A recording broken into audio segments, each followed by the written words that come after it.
Namun hal itu juga yang menjadi dasar pertimbangan kami bahwa Gubernur Anies Baswedan terlalu fokus kepada strategi, namun sangat lemah dalam implementasi di lapangan.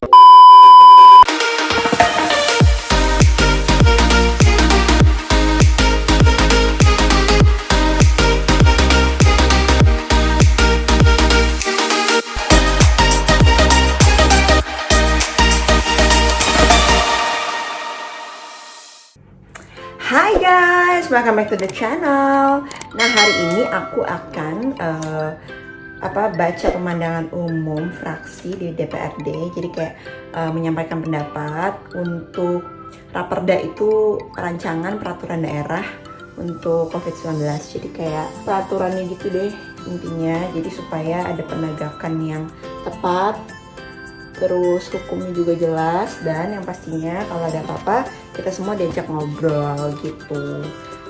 Terus juga intinya kita juga bisa menyampaikan pendapat, misalnya kayak sanksi-sanksinya, terus udah itu juga penegakannya, kritik terhadap Pemprov kayak gitu-gitu. Intinya di dalam itu yang terbaik lah untuk masyarakat dan juga untuk Pemprov sama-sama memerangi COVID-19. Nah, nantinya seperti apa? Ikutin ya guys. Sekarang kita make up dulu.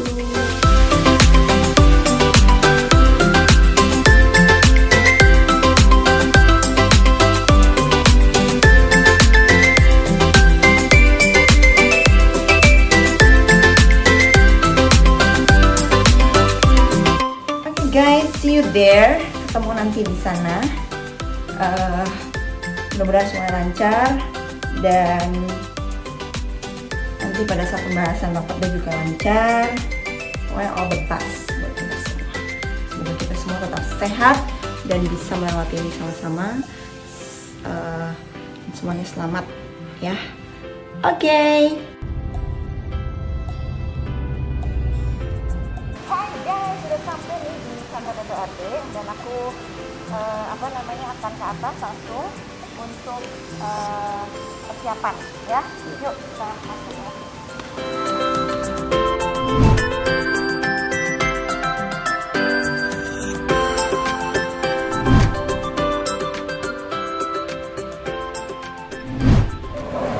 Oke guys, ini udah sampai di ruang paripurna. Oke. Nah, ini dia tempatnya. Nah, ini udah ada bahannya untuk dibacakan, nanti semuanya udah di print.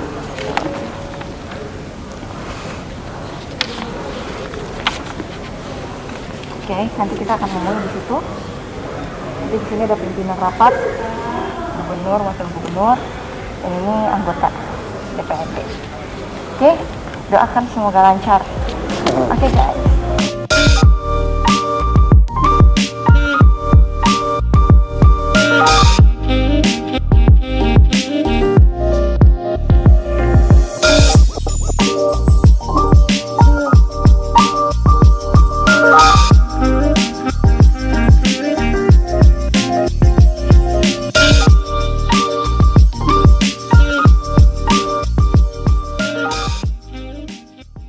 Pemandangan umum fraksi Partai Demokrasi Indonesia Perjuangan Dewan Perwakilan Rakyat Daerah Provinsi DKI Jakarta terhadap rancangan peraturan daerah Provinsi DKI Jakarta tentang penanggulangan Coronavirus Disease 2019 COVID-19 disampaikan oleh Agustina Hermanto dalam rapat paripurna DPRD tanggal 30 September 2020.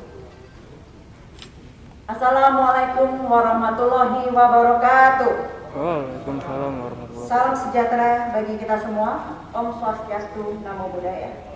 Yang terhormat pimpinan serta anggota Dewan, Wakil Gubernur Provinsi DKI Jakarta, para anggota DPR RI dan DPD RI Dapil DKI Jakarta, para anggota Forum Koordinasi Pimpinan Daerah Provinsi DKI Jakarta, para pejabat eksekutif daerah Provinsi DKI Jakarta, para undangan lainnya, rekan-rekan jurnalis, pengamat, dan LSM. Merdeka! Sebelum kami menyampaikan pemandangan umum fraksi PDI Perjuangan, izinkanlah kami mengajak hadirin untuk memanjatkan puja dan puji syukur kehadirat Allah Subhanahu wa Ta'ala, Tuhan yang Maha Esa, mengingat berbagai limpahan nikmatnya bagi kita sekalian. Di samping rasa syukur tersebut, kami beserta keluarga besar PDI Perjuangan DKI Jakarta masih berduka cita atas berpulangnya Bapak Saifullah, salah satu pejabat daerah terbaik saat ini. Semoga perjalanan beliau selanjutnya hingga ke surganya tidak ada hambatan apapun. Yang terhormat pimpinan rapat, gubernur, wakil gubernur, serta hadirin peserta rapat. Mengawali penyampaian pemandangan umum terhadap Raperda tentang penanggulangan Coronavirus Disease 2019 COVID-19, fraksi PDI Perjuangan menyampaikan apresiasi dan terima kasih kepada Gubernur Eksekutif Daerah atas inisiatifnya mengajukan Raperda tersebut kepada Legislatif Daerah pada tanggal 23 September 2020.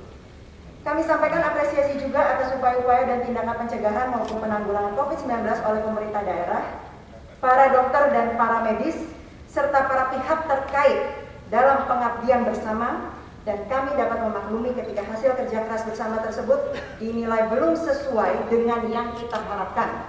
Mengingat mobilitas SDM di DKI Jakarta sebagai ibu kota NKRI memang tinggi dan belum semuanya disiplin melaksanakan protokol kesehatan. Walaupun pemerintah daerah telah menerbitkan Pergub nomor 33 tahun 2020 tentang pelaksanaan PSBB, dilanjutkan dengan Pergub nomor 41 tahun 2020 tentang pengenaan sanksi terhadap pelanggaran pelaksanaan PSBB di Provinsi DKI Jakarta. Namun hal itu juga yang menjadi dasar pertimbangan kami bahwa Gubernur Anies Baswedan terlalu fokus kepada strategi, namun sangat lemah dalam implementasi di lapangan. Sehingga kami menjadi ragu apakah implementasi Raperda ini akan bernasib sama dengan Pergub yang sudah dikeluarkan sebelumnya. Berangkat dari kondisi itulah, maka Raperda tentang penanggulangan Coronavirus Disease 2019 COVID-19 kami sarankan menjadi prioritas utama pembahasan bersamaan dengan Raperda tentang dana cadangan daerah.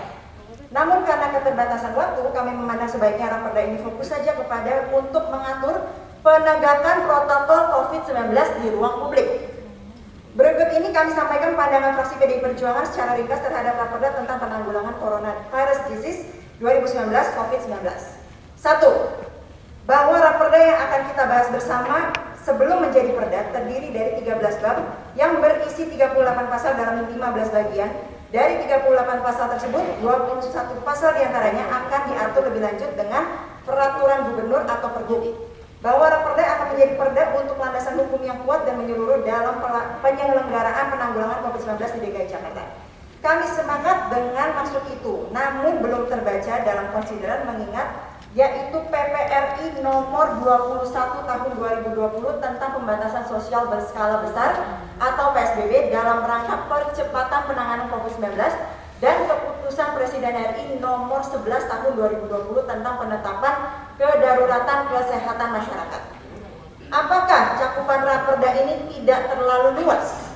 Mengingat bahwa waktu urgensi dari Raperda ini dan waktu pembahasan yang sedikit, sehingga apa tidak sebaiknya Raperda ini fokus saja kepada untuk mengatur penegakan protokol COVID-19 di ruang publik. Mohon tanggapan dan penjelasan. 2. Dalam upaya penanggulangan COVID-19, pemerintah Provinsi DKI Jakarta mempunyai wewenang diantaranya F. Memberikan insentif kepada tenaga kesehatan dan penunjang. Y. Memberikan penghargaan kepada orang yang berjasa dalam penanggulangan COVID-19. I. Melakukan perubahan alokasi anggaran dalam rangka pengembangan penanggulangan COVID-19. Dan K. Melakukan upaya lain yang diperlukan. Mohon penjelasan tentang mekanisme dan penerimaannya F dan G, dan mekanisme penganggaran dan upaya lain J dan K. 3. Pengenaan sanksi administratif atau upaya dilakukan oleh Satpol PP dengan pendampingan oleh perangkat daerah yang terkait dan dapat didampingi oleh unsur kepolisian dan TNI Tentara Nasional Indonesia. Kami menyarankan agar semua kata dapat bagi Polri dan TNI dalam Raperda atau Perda ini ditiadakan saja, sehingga petugas pendamping dari Polri dan TNI bersifat wajib. Begitu pula pada pasal 19 ayat 1 dan pasal 20 ayat 1, kata dapat dihapus juga agar terbebas dari multitafsir karena gubernur memiliki wewenang mutlak terhadap pelaksanaan PSBB dan PSBB masa transisi. Cukup tegas sekiranya 14 larangan bagi setiap orang yang berada di wilayah Provinsi DKI Jakarta yang juga ibu kota NKRI dan mobilitas SDM yang sangat tinggi dan ruwet. Berkaitan dengan larangan tersebut, kami mohon penjelasan. Setiap orang dilarang. Itu apakah termasuk WNA, para pejabat atau pegawai kedutaan besar, pejabat atau pegawai dari perwakilan lembaga-lembaga internasional termasuk industri, dan bagaimana menyikapi juga para WNA tersebut kaitannya dengan penanggulangan COVID-19. Dan mohon penjelasan juga pasal 24 ayat 1 dan ayat 2 Raperda. Kami mengusulkan agar teknik pelaksanaannya diatur dengan peraturan gubernur sebagai panduan atau pedoman para petugas penanganan COVID-19 maupun pihak yang berkepentingan. 4. Kami menyadari, mendukung dan menghormati terhadap tugas dan tanggung jawab gubernur tentunya dengan wakil gubernur berkaitan dengan penanggulangan coronavirus disease 2019 atau COVID-19. Namun demikian, mengingat Undang-Undang Nomor 29 Tahun 2007, maka berkoordinasi dan atau berkonsultasi dengan pemerintah pusat sangat terbuka dan diperlukan tentunya, sehingga menjadi kemitraan dengan instansi pemerintah sekitar Jakarta, Bodetabek Jur. Kaitannya dengan COVID-19 tidak sulit, karena memang sudah berjalan terutama mobilitas SDM dan perekonomian. Terkait dengan kemitraan dan kolaborasi dalam penanggulangan COVID-19, tepatkah diatur dalam atau dengan peraturan Gubernur DKI Jakarta? Kami menyarankan agar pemerintah pusat tetap berada di atasnya. 5. Pemulihan ekonomi sangatlah penting bersamaan dengan penanggulangan kesehatan yang resep awalnya adalah disiplin melaksanakan protokol kesehatan. Disiplin itu mudah diucapkan, sayangnya belum semua melaksanakannya. Itulah sebabnya pemerintah menugaskan Polri bersama TNI sebagai pendamping petugas sipil di lapangan yang bersifat wajib, jadi bukan dapat. Kembali kepada urusan pemulihan ekonomi pada pasal 27 ayat 2 Raperda, ada beberapa upaya pemulihan ekonomi yang perlu penjelasannya. Antara lain tentang C. Mempercepat kegiatan pembangunan berdampak besar. Apakah ini berarti pasal ini menjadi landasan untuk Pak Gubernur melanjutkan proyek-proyek mercusuar beliau yang tertunda karena pandemi ini? D. Melakukan pinjaman program pemulihan ekonomi nasional (PEN) atau pinjaman lain yang legal. Apakah terkait dengan penggunaan pinjaman PEN ini, pemerintah provinsi akan melanjutkan konsultasi dengan DPRD terkait alokasi penggunaannya? I. Melakukan upaya lain sesuai dengan ketentuan peraturan perundang-undangan legal. 6. Penjelasan yang dimaksud yaitu tentang 1. Agar perbedaan upaya lain pasal 27 ayat 2 huruf I dengan atau pinjaman lain pasal 27 ayat 2 huruf D. 2. Benarkah pemerintah Provinsi DKI Jakarta telah mendapatkan pinjaman dari PEN melalui PT Sarana Multi Infrastruktur SM sebesar 12,5 triliun dan benarkah dialokasikan ke Dinas SDA khusus untuk penanganan banjir sebesar 5 triliun? Dan adakah alokasi dana pinjaman tersebut untuk penanggulangan COVID-19 khususnya untuk kesehatan dan pemulihan ekonomi? 7.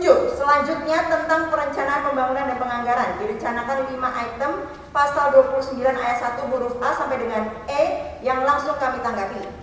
A. Perubahan RPJMD. Bagaimana dengan RJP 2020 dan 2021? B. Perubahan alokasi anggaran dan penggunaan BPBD dalam penanganan COVID-19. Akan kami dukung. C. Optimalisasi penggunaan belanja tidak terduga BTT tersebut pada tahun anggaran 2020 dialokasikan 5.339.901.596.980 rupiah. Telah terrealisasikan 2.219.370.060.729 rupiah. Kami usulkan sebagai anggaran belanja tak terduga tersebut untuk penanganan COVID-19. Penggunaan DCD. Bahwa saldo DCD per 31 Agustus 2020 sebesar 1.444.983.049.561 rupiah dan 1.273.183.241.691 rupiah per 31 Desember 2017. Mengacu kepada PP nomor 12 tahun 2019, Dana tersebut dapat dialokasikan untuk penggolongan COVID-19. E. Pendanaan alternatif dalam pembiayaan program pemulihan ekonomi daerah dalam peminjaman lain. Mohon penjelasan tentang pendanaan alternatif atau pinjaman lain. 8. Pendanaan dan ketentuan pidana. 1. Bahwa pendanaan kegiatan penanggulangan COVID-19 bersumber dari APBN, APBD, masyarakat atau sumber pendapatan yang sah. Kami mohon penjelasan tentang alokasi dana APBN. Mengusulkan sebagian dari DCD dan belanja tidak terduga, sedangkan sumber pendapatan lain sebaiknya bukan dana hutang. 2. Kemudian tentang ketentuan pidana pasal 35 bab 11 Raperda pasal 35 tidak tersambung dengan pasal 19 pelaksanaan PSBB, mohon dicermati kembali atau pembetulan jika ada kesalahan. Yang terhormat pimpinan rapat, Wakil Gubernur serta hadirin peserta rapat. Demikianlah pemandangan umum fraksi PDI Perjuangan yang telah kami sampaikan. Apabila ada kekeliruan atau kesalahan atau ada yang tidak berkenan bagi para pihak, kami mohon maaf. Terima kasih atas perhatian pimpinan rapat, Bapak Wakil Gubernur, para anggota Dewan, serta para hadirin peserta rapat.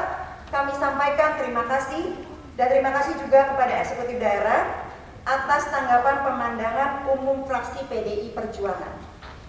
Semoga Allah Subhanahu wa taala, Tuhan yang Maha Esa, senantiasa tetap melindungi kita sekalian sehingga terhindar dari penularan virus corona, dan bagi yang sedang terkena semoga sehat kembali.